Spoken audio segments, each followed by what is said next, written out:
안녕하세요. 최면 상담사 송준영입니다. 오늘 여러분과 나누고 싶은 이야기는 행복해지는 것이 죽기보다 무서웠던 한 여성의 치유 기록입니다. 소연님은 상담실에 들어서는 순간부터 매우 차분하고 이성적인 태도를 유지하셨습니다. 그녀는 자신이 겪고 있는 문제를 마치 타인의 사례를 발표하듯 논리적으로 설명했습니다. 선생님, 저는 제 애착 유형이 회피형이라는 것도 알고 제 어린 시절의 결핍이 지금의 연애에 영향을 준다는 것도 머리로는 다 이해해요. 그런데 이상하게 상대방과 관계가 깊어지고 결혼 이야기가 나오기 시작하면 가슴이 꽉 막히면서 도망치고 싶어져요. 마치 행복해지는 게 죽기보다 무서운 일처럼 느껴져요. 그녀의 날카로운 분석 뒤에는 자신의 감정을 느끼는 것조차 허용하지 않으려는 거대한 방어 기제가 자리 잡고 있었습니다. 저는 섣부른 조언 대신 그녀의 답답한 가슴의 무게에 온전히 머물러 주었습니다. 소연님, 그 많은 지식들이 정작 소연님의 마음을 편안하게 해주지는 못했군요. 이제 그 똑똑한 머리는 잠시 쉬게 하고 소연님의 가슴이 하는 말에 귀를 기울여 볼까요? 우리는 소연님이 파트너와의 관계에서 극심한 공포를 느꼈던 순간을 떠올리며 최면 탐색을 시작했습니다.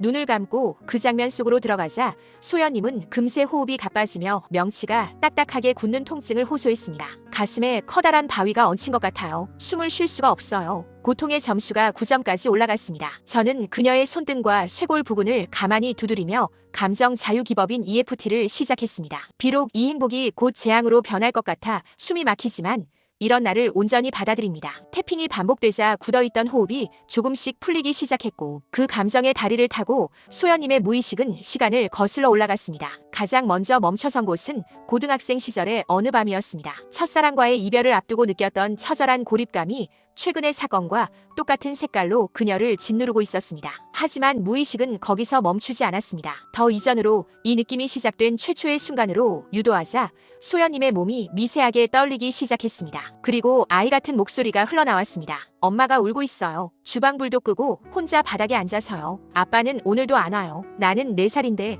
엄마의 그 슬픔이 너무 커서 내가 잡아먹힐 것 같아요. 바로 이곳이 소연님의 모든 관계 트라우마가 시작된 뿌리였습니다. 어린 소연님은 엄마의 만성적인 외로움을 보며 무의식적으로 엄마가 이렇게 불행한데 내가 행복해지면 안 되라는 결정을 내렸던 것입니다. 이것이 바로 소연님을 괴롭혔던 안전 역전의 정체였습니다. 그녀에게 행복은 곧 엄마에 대한 배신이자 자신을 지켜주던 유일한 연결을 끊어버리는 위험이었던 것입니다. 저는 4살의 어린 소연님 곁에서 성인 자아인 소연님이 아이의 손을 잡게 했습니다. 그리고 아이의 가슴을 부드럽게 두드리며 속삭여 주었습니다. 소연아, 엄마의 슬픔은 엄마의 것이야. 내가 슬퍼한다고 엄마가 행복해지는 건 아니란다. 이제는 내가 행복해져도 안전해. 상담사의 말이 무의식에 스며들자 30년간 그녀를 붙들고 있던 차가운 얼음장이 녹아내리듯 눈물이 터져 나왔습니다. 뿌리를 발견하자 그녀를 괴롭히던 공포들은 도미노처럼 힘을 잃기 시작했습니다. 이후 상담에서 소연님은 예상치 못한 저항을 보이기도 했습니다. 상담 약속을 잊을 뻔하거나